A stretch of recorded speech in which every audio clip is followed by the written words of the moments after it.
Hey guys, it's Melanie again, and today we're going to talk about sugar addictions. So, how do you know if you have a sugar addiction? Because nobody wants to admit that they're addicted to things, especially sugar. I mean, seriously, like, it's just food, right? We can't have addictions to things like that. You can. So, if you're like, oh, I really crave sweets, I really need something sweet right now. I eat my sweet and I lose control and I eat 5, 6, 7 more. And a few hours later, I'm wanting some more sugar. That may be an addiction.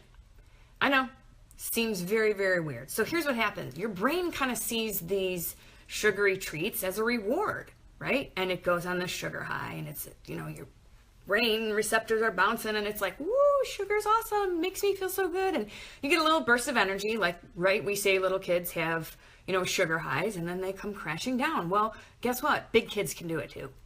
Big kids like us. So, you just keep wanting more. The more you eat, the more you want. So when you continue eating sugar, you're reinforcing this reward habit that your brain is like, I need it. I need it to feel good. I need it to, feel this high, and it becomes an even harder habit to break. Now, I know you're probably like, I don't have a sugar addiction. And maybe you don't. I'm not like accusing anybody of having one because they eat sugar. What I'm saying is it might be time to look at this big picture, since everything I've been talking about this week leads to the ill effects that sugar actually has on us. So once you know all those, then you kind of need to look like, well, maybe I do have an addiction. Maybe I should cut back on my sugar, because here we are midday and we're like, oh, I just need a pick-me-up. I need a quick pick-me-up. And what do we normally do? We go for sugar. Like, I need me a Snickers. And then we eat the Snickers and things start happening in our brain and we're like, woohoo, I'm feeling good. I feel energy. And then you crash down, because your sugar spikes. And then it's slowly, not even slowly, it comes down, not even naturally, it just kind of, bam. So you're on the sugar high and you feel energy, and then you feel bogged out afterwards. And over time, your brain realizes that it needs more sugar. Sounds weird, right? Because like, we're in charge, right? Are our brains really in charge of things? Yeah, they are. So you're eating the sugar, and over time, you're like, I need this high. I need this high. I need to keep eating the sugar. And so you do. What do? You just feed it because you don't feel like it's something bad, right? It's just a little snack. Not a big deal. People don't realize how much sugar they're actually consuming, and they're actually consuming a lot more than what they think. Because remember, I talked about how sugar is hidden secretly, not called sugar in food. So we are consuming a heck of a lot more than what we really realize. And, but we don't believe it. We don't believe sugar consumption can be tied to any sort of addiction. But it's easier to get addicted to sugar than it is to crack. Like, sugar is freaking crack. I'm not kidding you. And, we've had people, they're like, well, I tried to quit sugar. I really did. But it was just too hard. I got headaches, and I just, I went with a little snack, and then a little snack turned into a bigger snack, and more snacks, more and more sugar highs, and then your brain, it becomes dependent on it. It honestly does. So how do you okay, wait, maybe I am addicted. How do you break the habit? How do you break the addiction? The more sugar you eat, the more your brain craves it. So reverse that. Figure out, how much sugar am I really eating every day? Am I overloading? So let me cut down a little bit. The more you cut down, the less your brain is going to need that reward and think, I have to have sugar. The less your brain is going to crave it.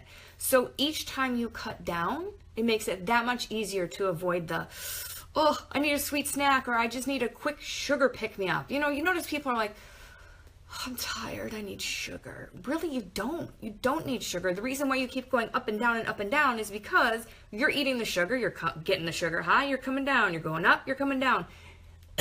It's not worth it in the long run because of all the things and the diseases that sugar is causing nowadays, and the illnesses and things like that. So whether or not you're addicted is up to you to decide. I'm not out there to just be like, hey, you had, 3 packages of fruit snacks and then you had cookies later. You're addicted to sugar.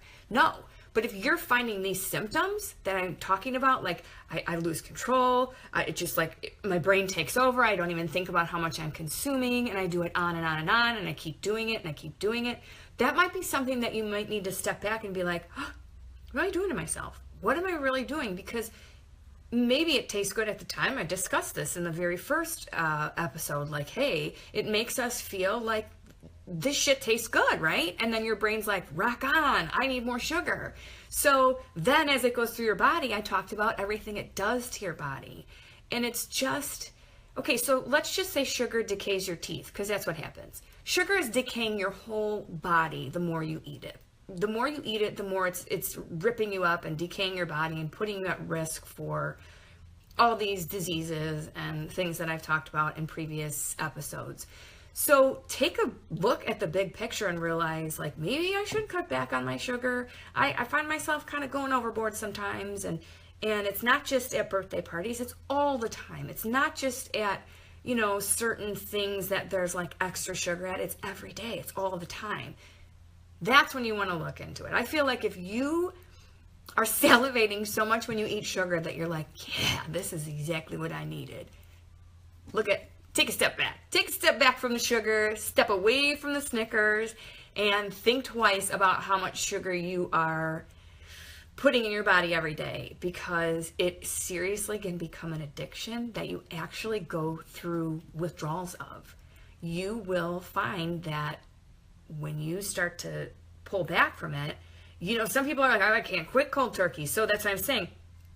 Cut a little out each day, and each day you can get a little bit more and you won't crave it as much. So it's like you're weaning yourself off of the sugar. So that is my recommendation for today. That's my lesson on sugar addictions.